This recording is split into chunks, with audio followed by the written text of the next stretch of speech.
সকলকে জয় যিশু, সকলকে স্বাগত এবং ধন্যবাদ জানিয়ে প্রভুর বাক্য নিয়ে চলে আসলাম আরও একটা সুন্দর দিনে।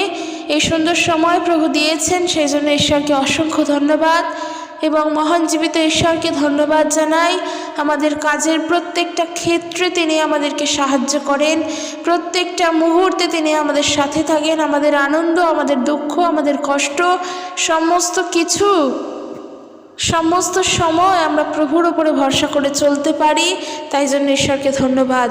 আর তার উপরে ভরসা করি মানে আমরা সত্যি ঈশ্বরের অনেক অনুগ্রহ প্রাপ্ত হয়েছে। তিনি আমাদেরকে দয়া করেছেন যে আমরা তার উপরে নির্ভরশীল হয়ে চলতে পারি।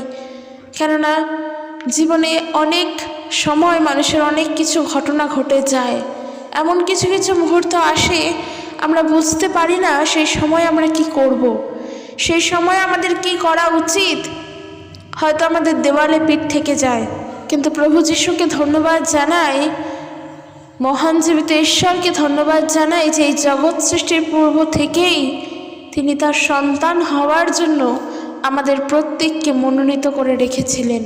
তাই সারা জীবনের কোনো কাজে আমাদের দেওয়ালে পিঠ থেকে গেলেও কোনো চিন্তা নেই, কারণ ঘুরে দাঁড়ানোর জন্য প্রভু আমাদের হাতটা ধরবেন, তিনি আমাদের সাথে আছেন। তাই সমস্ত ভরসা, সমস্ত নির্ভরতা, সমস্ত বিশ্বাস আমরা যেন প্রভু যিশুর উপরে করতে পারি। তো বন্ধুরা, চলো আজকের ভিডিও শুরু করি। আজকের যে বিষয় নিয়ে আলোচনা করব একটু অন্যরকম, কিন্তু টপিকটা শুনতে হয়তো এক, যে আমরা কিভাবে প্রার্থনা করব। বিষয়টা হয়তো এক বা অনেকবার জেনেছি, কিন্তু টপিক অনুযায়ী আজকের যে বিষয় হবে, আমরা দেখব সাধু পৌল তিনি কিভাবে প্রার্থনা করতেন।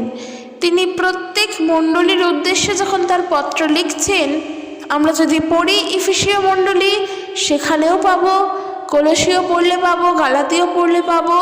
তিনি যখন মণ্ডলীর উদ্দেশ্যে কোনো পত্র লিখছেন, তিনি বলতেন যে আমি তোমাদের জন্য প্রার্থনা করছি, বা আমি তোমাদের জন্য এইভাবে প্রার্থনা করব। এই কথা সাধু পৌল তিনি বলতেন। আর আজকের আমরা দেখব যে তিনি কিভাবে প্রার্থনা করতেন, তার টপিক, তার উদ্দেশ্য কী ছিল প্রার্থনা করার বিষয়। আর একটা জিনিস জেনে রাখবে, সাধু পৌল যত মণ্ডলীর উদ্দেশ্যে তার চিঠি বা তার পত্র লিখেছেন, সেই সমস্ত পত্র বা চিঠিগুলো কিন্তু তিনি লিখতেন মণ্ডলীর সাধুদের উদ্দেশ্যে। আর সাধু বলতে কাকে বোঝায়? সাধু বলতে কিন্তু সন্ন্যাসীদের বোঝায় না। সাধু মানে যারা পবিত্র, যারা সম্পূর্ণভাবে সিদ্ধ। আর এই সাধু বলতেও কিন্তু আমরা যেই সাধুদেরকে দেখতে পাই তারা কিন্তু নয়। যেই সাধুকে আমরা দেখতে পাই রাস্তাঘাটে কিংবা অন্যান্য জায়গায়, আবার তাদেরকে ইমেজিন করো না। সাধু বলতে যারা সম্পূর্ণভাবে পবিত্র। সামান্য পৌলকেই দেখো, তিনি তো শৌল ছিলেন।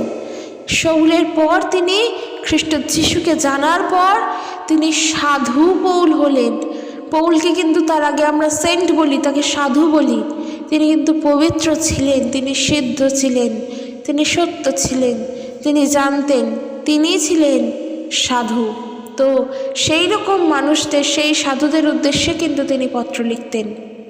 তো যেটা আজকের মেন দেখার বিষয় তা হলো প্রার্থনা। সর্বপ্রথম আমরা যদি দেখি ইফিসীয়দের প্রতি পত্র, অর্থাৎ ইফিসীয় মণ্ডলীর উদ্দেশ্যে যে পত্র, 3 অধ্যায় তার 18 পদ থেকে যদি দেখি, ইফিসীয় তার 3 অধ্যায় 18 পদ থেকে যদি দেখি, সাধু পৌলের প্রার্থনা, যেহেতু বললাম যে প্রার্থনা করব কিভাবে, এখান থেকে শিক্ষা গ্রহণ করব। সাধু পৌল প্রার্থনা করতেন কিভাবে দেখো, তিনি বলছেন 17 পদে বলছেন যে আমি প্রার্থনা করি যেন বিশ্বাসের মধ্য দিয়ে খ্রিস্ট তোমাদের হৃদয়ে বাস করেন, যেন তোমাদের জীবন প্রেমে সুদৃঢ় হয় ও প্রেমরূপ ভিতের উপরে গড়ে উঠতে পারে। 18 পদে বলছে আমি প্রার্থনা করি যেন তোমরাও ঈশ্বরের সমস্ত পবিত্র লোকেরা যেন খ্রিস্টের প্রেমের মহত্ব বুঝতে সক্ষম হও। তোমরা যেন সেই প্রেমের গভীরতা, উচ্চতা, দৈর্ঘ্য ও বিস্তার জানতে পারো। দেখো 16 পদ দেখলে আরেকটু বুঝবো। সেখানে তিনি বলছেন আমি পিতার কাছে প্রার্থনা করি যেন তার মহান প্রতাপে তিনি তোমাদের সেই শক্তি দেন যার ফলে তোমাদের অন্তরাত্মা বলিষ্ঠ হয়ে ওঠে, তাঁর আত্মার দ্বারা তিনি তোমাদের সেই শক্তি দেবেন। এই সমস্ত কিছু কিন্তু মণ্ডলীর উদ্দেশ্যে, তার এই সমস্ত প্রার্থনা তিনি করতেন মণ্ডলীর উদ্দেশ্যে। আর এই মণ্ডলী শুধুমাত্র যে এফেসীয় মণ্ডলীর উদ্দেশ্যে তা কিন্তু নয়, কারণ আজকের আমরা যতজন মণ্ডলীতে যাই, যত মণ্ডলীতে গিয়ে প্রভুর কথা শুনি, প্রভুর প্রার্থনা করি, সব কিছু করি, সহভাগিতা করি, এই সমস্ত মণ্ডলী তো চলছে পৌলের শিক্ষা দ্বারা। তার মানে আমরা কখনোই বলতে পারবো না যে তিনি শুধুমাত্র এফেসীয় মণ্ডলীর উদ্দেশ্যে তার এই বাক্য লিখেছেন, তার এই পত্র লিখেছেন। একদমই নয়। আমরা সাধু পৌলের শিক্ষা থেকে প্রভু যীশু খ্রিস্টকে আরও গভীরভাবে জানতে শিখেছি। দেখো, ঈশ্বরের ইচ্ছা কার উপর কীরকমভাবে হয় সেটা আমরা কেউ বলতে পারি না। আমি যতবার বাক্য পড়ি আমার খালি মাথাতে একটা বিষয় আসে যে এই যে সাধু পৌল, তিনি তো একসময় খ্রিস্টানদের উপরে অত্যাচার করতেন, কিন্তু ঈশ্বর সাধু পৌলকে মনোনীত করেছিলেন। প্রভু যীশু সাধু পৌলকে বেছে নিয়েছিলেন তার কাজ করার জন্য, তার সেবা কার্য করার জন্য। আর সেই পৌলের শিক্ষায় আজকের আমরা চলছি, বাক্য পড়ছি, প্রভুর বাক্যে আমরা ধ্যান করছি। এই যে বাইবেলের প্রত্যেকটি পুস্তক লেখা, কোনো মানুষ তার নিজের ইচ্ছায় লেখেনি। ঈশ্বর প্রত্যেককে আলাদা আলাদা ভাবে, আলাদা আলাদা সময় ব্যবহার করেছিলেন তার বাক্য লেখার জন্য। কারণ ঈশ্বরের মুখনিসৃত বাক্য লেখার ক্ষমতা বা অধিকার বোঝার ক্ষমতা আমাদের কারোর নেই। আমরা বাক্য বুঝতে পারি পবিত্র আত্মার সহায়তায়। ঈশ্বরের আত্মা প্রত্যেকজনকে, প্রায় 40 জনকে তিনি ব্যবহার করেছিলেন তার সেবা কার্য করার জন্য, এই বাক্য লেখার জন্য। কেউ তার নিজের গল্প কথা এখানে লেখেনি। এই প্রভুর বাক্যেই আছে জীবন, যে বাক্য আজকের আমরা পড়ি। তো দেখো, যেটা বলছিলাম এই সাধু পৌলের বিষয়, তিনি যখন প্রার্থনা করছেন, তিনি যখন বলছেন অমুক মণ্ডলীর উদ্দেশ্যে, যখন তিনি পত্র লিখে বলছেন আমি তোমাদের জন্য প্রার্থনা করি, কিংবা আমি পিতার কাছে এইভাবে তোমাদের জন্য প্রার্থনা করব, প্রার্থনার উদ্দেশ্যগুলো আমরা বুঝলাম আশা করি। 16 পদে বলছে, আমি পিতার কাছে প্রার্থনা করি যেন তার মহান প্রতাপে তিনি তোমাদের সেই শক্তি দেন যার ফলে তোমাদের অন্তরাত্মা বলিষ্ঠ হয়ে ওঠে। বুঝলে বন্ধুরা, আমাদেরও প্রার্থনা করতে হবে এইভাবে যে প্রভু আমাদের অন্তরাত্মা যেন বলিষ্ঠ হয়ে ওঠে, তোমার অনুগ্রহে যেন আমাদের হৃদয় বলবান হয়ে ওঠে, তোমার সেই মহান প্রতাপে আমাদের আত্মা যেন স্ট্রং হয়ে ওঠে। যখন আমরা নিজেদের জন্য প্রার্থনা করব, আমরা এইভাবে প্রার্থনা করব।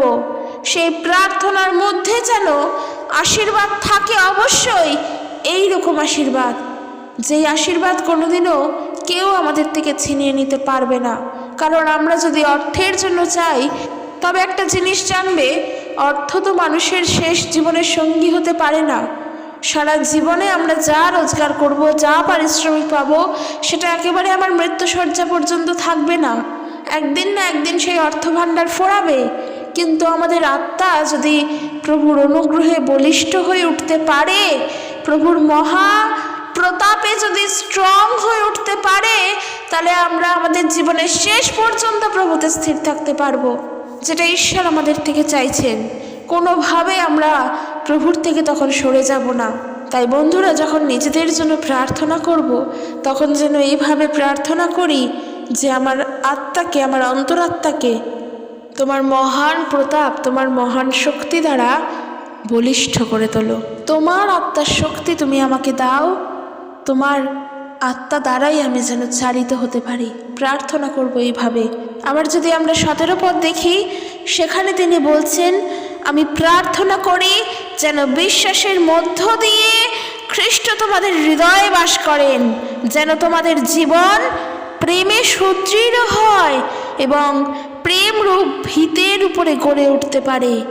তিনি বলছেন, আমি তোমাদের জন্য প্রার্থনা করি যেন বিশ্বাসের মধ্য দিয়ে খ্রিস্ট তোমাদের হৃদয়ে বাস করেন। একজন অবিশ্বাসীর জীবনে সর্বপ্রথম যদি সুসমাচার যায়, তবে তার জন্য আমাদের প্রার্থনা করা উচিত। কারণ একজন অবিশ্বাসীর জীবনে বিভিন্নভাবে প্রলোভন আসে, সে বিভিন্নভাবে শয়তানের ফাঁদে পড়ে। আর যখন সেই অবিশ্বাসী সত্য প্রভু যিশুকে জানছে, তার জীবনে তো সমস্যা আরও ঘিরে ধরবে। তাই প্রার্থনা করা উচিত। যখনও সে খ্রিস্টকে জানেনি কিংবা সম্পূর্ণভাবে জানে না, অথবা অল্প অল্প জানছে, তখন তাদের জন্য প্রার্থনা করব যেন বিশ্বাসের মধ্য দিয়ে খ্রিস্ট তাদের হৃদয়ে বাস করেন, আর তারা যেন প্রেমে সুদৃঢ় হয়ে ওঠে। আর যেই প্রেম রূপ ভিত, সেই ভিতের উপরে যেন সব কিছু করে উঠতে পারে। তবে শুধু অবিশ্বাসীদের জন্য নয়, আমাদের বিশ্বাসীদের জন্যও যেন সেই বিশ্বাসকে আমরা জীবনের শেষ পর্যন্ত ধরে রাখতে পারি। আর এই বিশ্বাস যদি শেষ পর্যন্ত থাকে, তাহলে খ্রিস্টতে আমরা আরও বেশি করে বলবান হয়ে উঠতে পারবো। এর কারণ একটাই, কারণ বিভিন্ন দিকে মানুষ চলে। মানুষের দিক কিন্তু কখনো একটা নয়, মানুষ বিভিন্ন দিকে বিভিন্নভাবে হাঁটছে।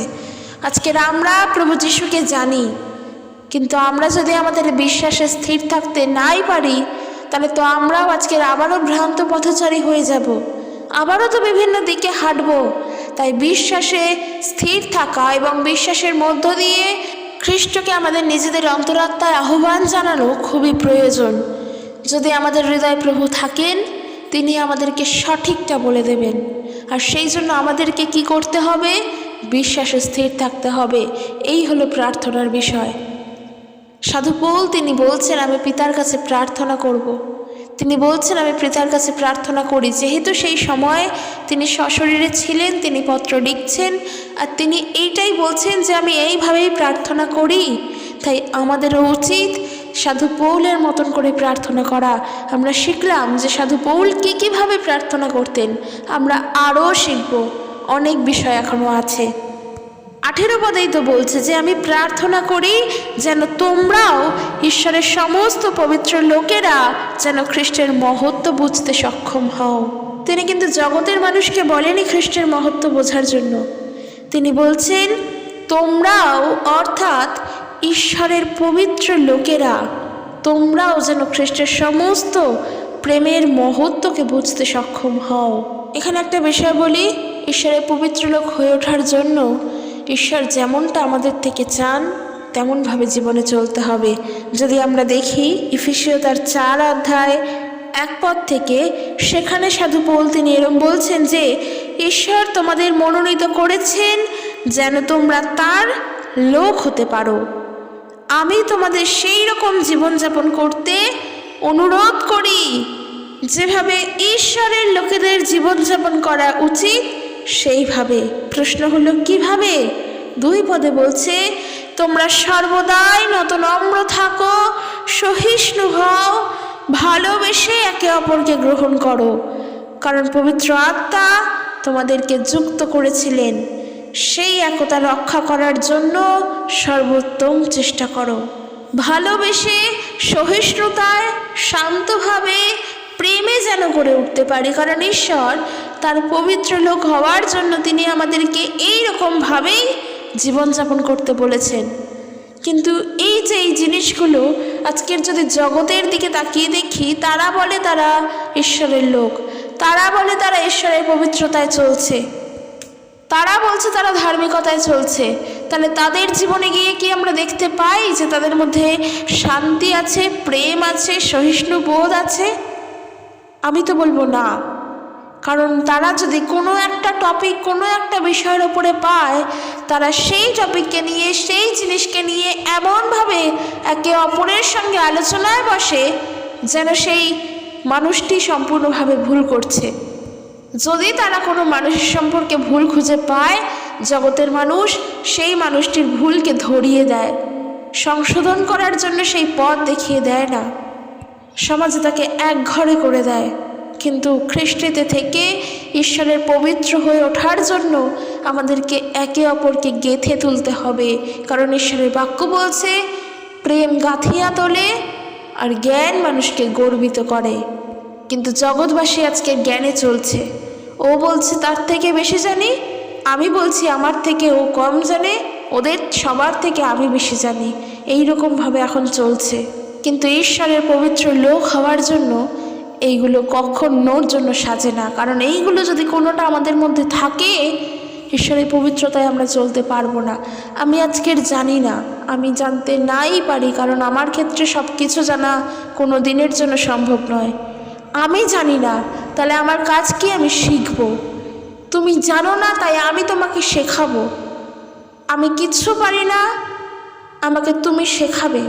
একে অপরকে গড়ে তুলবো। আমরা প্রেমে ভালোবাসায় সহিষ্ণু হয়ে চলবো, কারণ আমরা সব সময়ের জন্য মনে রাখবো আমরা ঈশ্বরের লোক। নততায় নম্রতায় চলবো, জগতের মতো নয়। তো যেটা বলছিলাম, সাধু পৌল তিনি প্রার্থনা করছেন, আমি প্রার্থনা করি যেন তোমরাও ঈশ্বরের সমস্ত পবিত্র লোকেরা যেন খ্রিস্টের প্রেমের মহত্ব বুঝতে সক্ষম হও।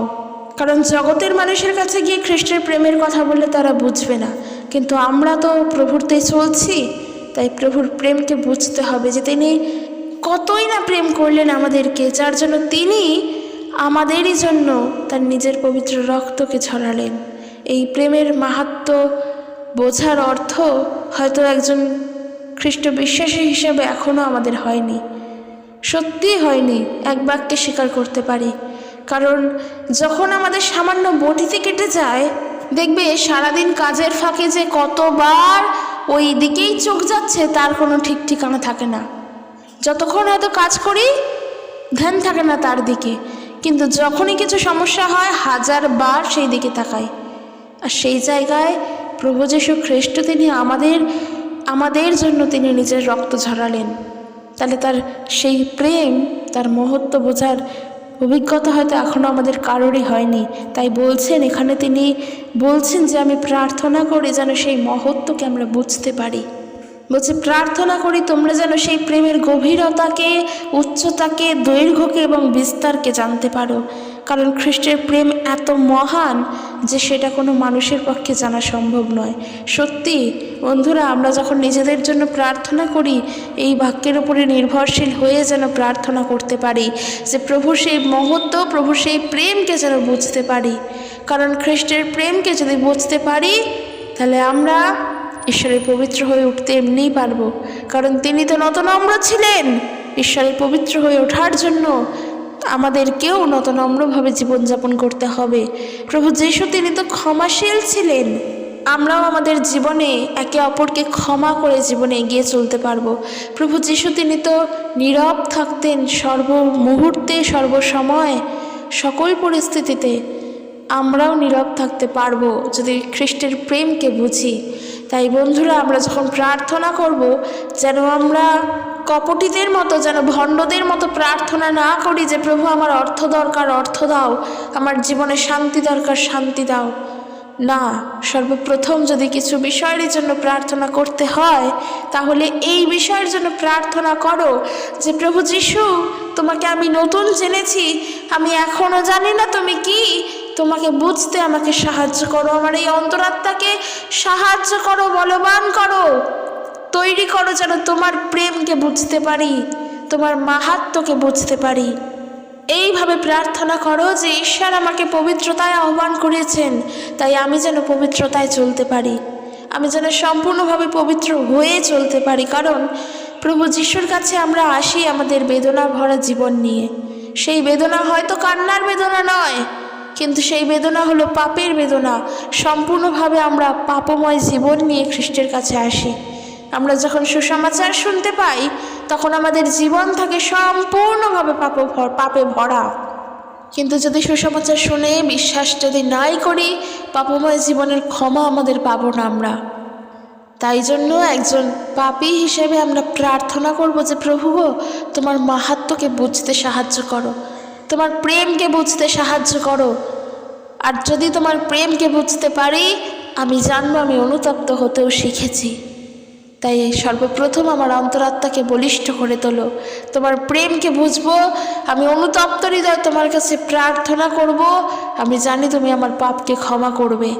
সর্বপ্রথম এই বিশ্বাস নিয়ে প্রার্থনা করো, যেমন করে সাধু পৌল তিনি প্রত্যেকের জন্য বলছেন, বিশেষ করে মণ্ডলীর উদ্দেশ্যে বলছেন। কারণ আমাদের প্রত্যেকের মণ্ডলী, আমরা যতজন মণ্ডলীতে যাই, সমস্ত মণ্ডলীর দেহ হলেন খ্রিস্ট যিশু। দেহ একটাই, আর সেই দেহের অঙ্গ প্রত্যঙ্গ হলাম আমরা। একটা গোল রুটি, সাধু পৌল যেমন শিখাচ্ছেন, একটা গোল রুটি যা আমরা গ্রহণ করি, আমরা রুটি তো নিই প্রত্যেকে, সেই রুটি যদি একটি দেহ হয়, সেই রুটিকে যখন টুকরো টুকরো করে দেওয়া হয়, ওই একটি দেহের মধ্য থেকেই তো টুকরো করা হচ্ছে। তার ফলে কি ওই টুকরের স্বাদগুলো অন্যরকম হয়ে যায়? না তো, কারণ দেহ তো একটাই, সে একজনই, তার টুকরো হচ্ছে। খ্রিস্ট তিনি একজনই, তার অঙ্গ প্রত্যঙ্গ আমরা। তিনি যদি পবিত্র হয়, আমরা কেন হব না? তিনি যদি সম্পূর্ণ খাঁটি হন, তাহলে আমরা আজকের কেন হব না? আমরাও হব।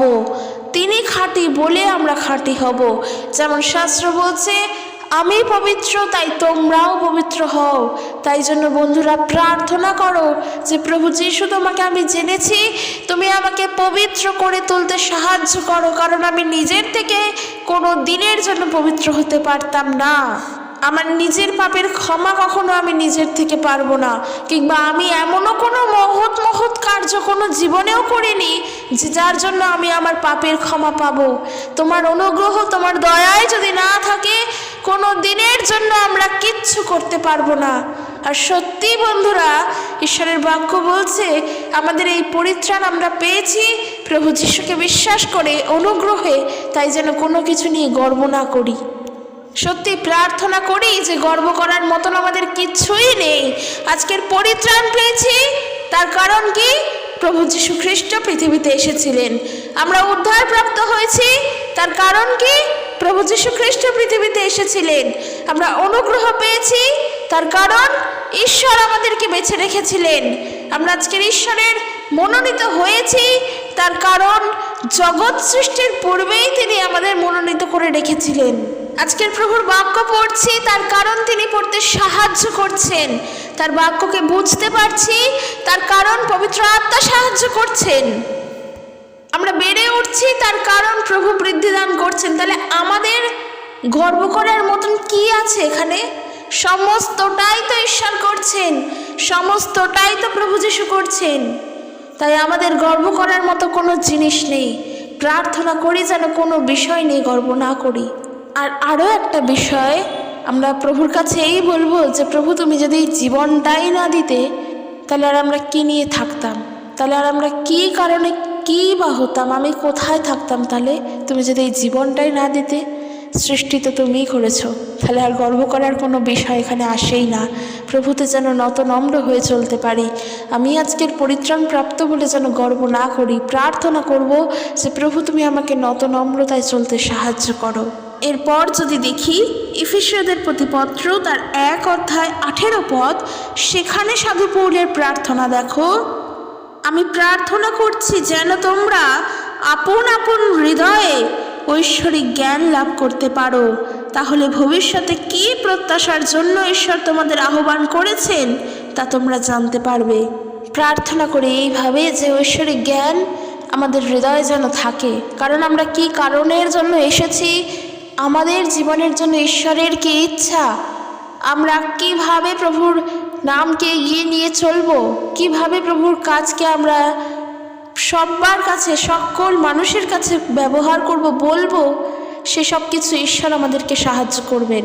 আর এই জন্য প্রার্থনা করি যেন ঐশ্বরিক জ্ঞান আমাদের থাকে, কারণ আমাদের উদ্দেশ্য জগতের মানুষের মতো নয়, কারণ আমরা প্রভুর জন্য এসেছি, প্রভুর জন্যই আমরা আহত। প্রত্যেক বিশ্বাসীর উদ্দেশ্য এটাই হওয়া উচিত যে আমরা ঈশ্বরের পবিত্র লোক হওয়ার জন্যই আহত। আমাদের উদ্দেশ্য হবে খ্রিস্ট, আমরা তার জন্য ব্যবহৃত হতে চাই। অবশ্যই হ্যাঁ, আমাদের নিজেদের পছন্দ থাকে, আমরা নিজেরা নিজেদের ইচ্ছা মতো জীবনে চলি। আমাদের অবশ্যই নিজেদের ইচ্ছা থাকে, আমি একদিন অনেক বড় পুলিশ অফিসার হব, কিংবা অনেক বড় ডাক্তার হব, অনেক বড় ইঞ্জিনিয়ার হব, সব কিছু ঠিকঠাক, কিন্তু উদ্দেশ্য থেকে নড়লে আমাদের হবে না। তার মানে উদ্দেশ্য কি আমার ডাক্তার হওয়া, ইঞ্জিনিয়ার হওয়া? না, উদ্দেশ্য হবে আমার প্রভু, আমি তার সেবা কার্য করব। আমাদের উদ্দেশ্য এটা রাখতে হবে যে আমি খ্রিস্টের জন্য আমি সব কিছু করব, প্রভুর জন্য সব কিছু করব, প্রভুর জন্য এগোবো। আমি আমার প্যাশনের দিকে এগোতেই পারি, যেটা আমার ইচ্ছা, কিন্তু আমার লক্ষ্য, আমার ফোকাস হবে না আমার খ্রিস্ট। সর্বপ্রথম সেই জন্য প্রার্থনার মধ্য দিয়ে তাকে নিজের জীবনে স্থান দাও সব কিছুর আগে। আর প্রার্থনা করো যেন আমরা ঐশ্বরিক জ্ঞানকে লাভ করতে পারি। তাহলে ভবিষ্যতে কী প্রত্যাশার জন্য ঈশ্বর আমাদের আহ্বান করেছেন তা আমরা জানতে পারবো। কারণ আমাদের ভবিষ্যৎ কি আমরা কিচ্ছু জানি না। আমরা কোথায় গিয়ে পড়বো, কত দূর এগোবো, আমরা কিচ্ছু জানি না। আজকের কোন পথে হাঁটছি সেটা জানি, কিন্তু কালকে কোন রাস্তায় যাব সেটা জানি না। তাই ঐশ্বরিক জ্ঞান যদি আমাদের মধ্যে না থাকে, চক্ষু আমাদের যদি আলোকময় না হয়, আমরা বুঝবো কি করে? তাই সাধু পৌলের প্রার্থনা থেকে আজকের আমরা শিক্ষা গ্রহণ করছি। আমাদেরও উচিত আমাদের নিজেদের জীবনের জন্য এইভাবে প্রার্থনা করা। আমি 18 পদ থেকে পড়ছি, ইফেসীয় তার 1 অধ্যায় 18 পদ থেকে। ঈশ্বরের বাক্য এখানে এরূপ বলছে, সাধু পৌল তিনি প্রার্থনা করছেন আর তিনি বলছেন, তোমরা আপন আপন হৃদয় অর্থাৎ নিজেদের হৃদয় প্রত্যেকে ঐশ্বরিক জ্ঞান লাভ করতে পারো, তাহলে ভবিষ্যতে কী প্রত্যাশার জন্য ঈশ্বর তোমাদের আহ্বান করেছেন তা তোমরা জানতে পারবে। যে আশীর্বাদ ঈশ্বর তার পবিত্র লোকেদের দেওয়ার জন্য স্থির করেছেন তা কত সম্পদশালী ও প্রতাপযুক্ত তা তোমরা বুঝতে পারবে। 19 পদে বলছে, আমরা যারা বিশ্বাসী আমাদের মধ্যে ঈশ্বরের যে মহাশক্তি কাজ করছে তাও তোমরা জানতে পারবে। সেই মহাশক্তি দ্বারা ঈশ্বর খ্রিস্ট যিশুকে মৃতদের মধ্য থেকে পুনরুজ্জীবিত করেছেন এবং তার ডান পাশে স্বর্গীয় স্থানে বসিয়েছেন। আর আমাদের প্রত্যেক বিশ্বাসীর মধ্যে ঈশ্বরের সেই শক্তি আছে।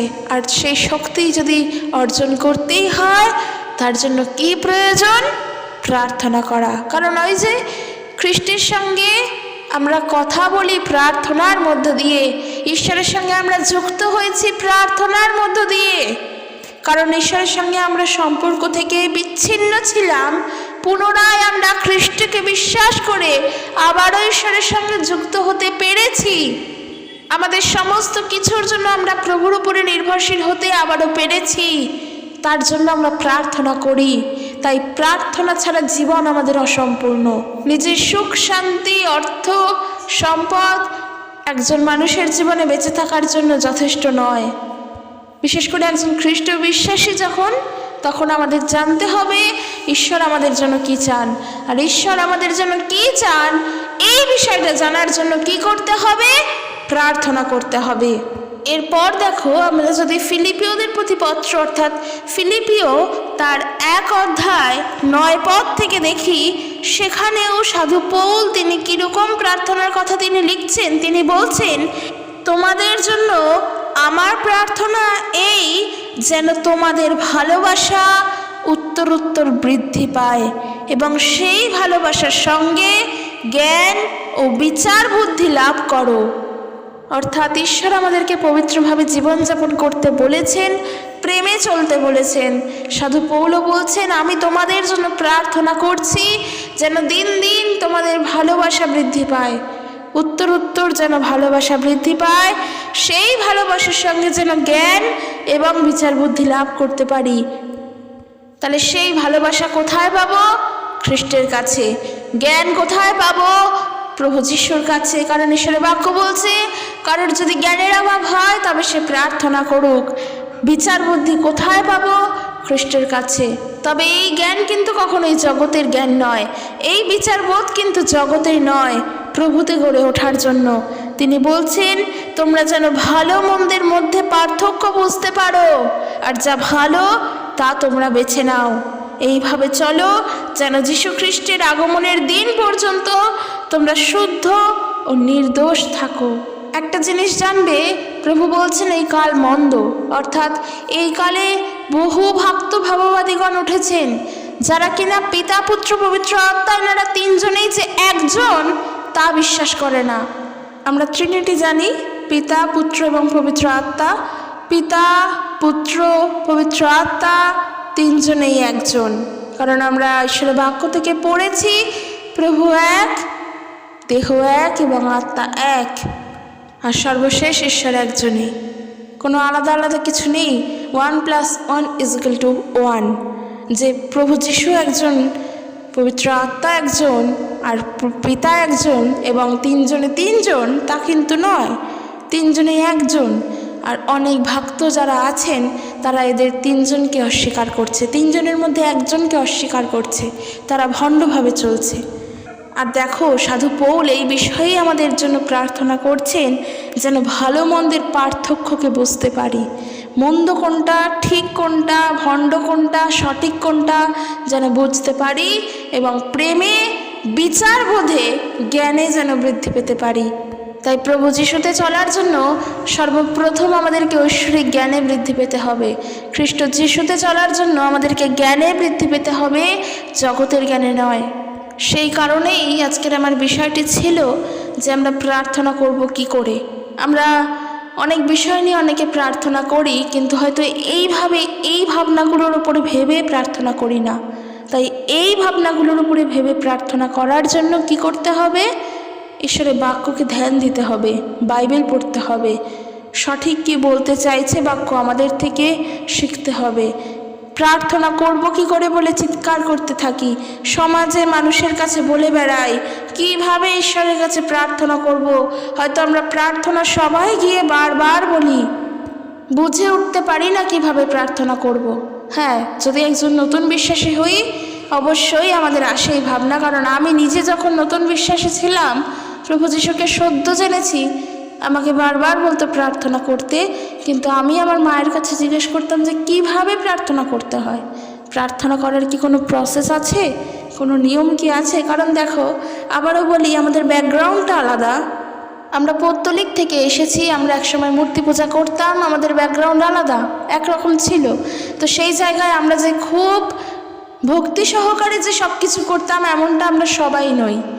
আমি নিজে বলছি, যখন আমি ছোট ছিলাম, আমি যখন যিশুকে জানতাম না, তার আগে এত ভক্তি আমার, অত ঠাকুর দেবতার প্রতি কিছু ছিল না।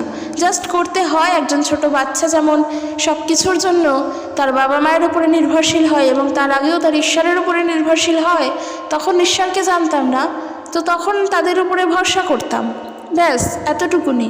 কিন্তু যখন প্রভু যিশুকে জানলাম, যখন শুনতাম যে প্রার্থনা করতে হয় যিশুর কাছে, তখন ভাবতাম যে কি করে প্রার্থনা করে, নিশ্চয়ই কোনো একটা প্রসেস আছে।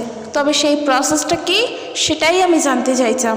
যে এই প্রসেসটা হলো, সর্বপ্রথম প্রভুকে ধন্যবাদ দিতে হয়, তারপর নিজের পাপের ক্ষমার জন্য পাপ স্বীকার করতে হয়, তারপর তোমার যা ইচ্ছা তুমি চাও যেন সেটা সঠিকভাবে থাকে, আর সর্বশেষ এইটা বলতে হয় যে এই প্রার্থনা প্রভু যিশুর নামে চাই বলে আমেন বলতে হয়, প্রার্থনা শেষ করতে হয়।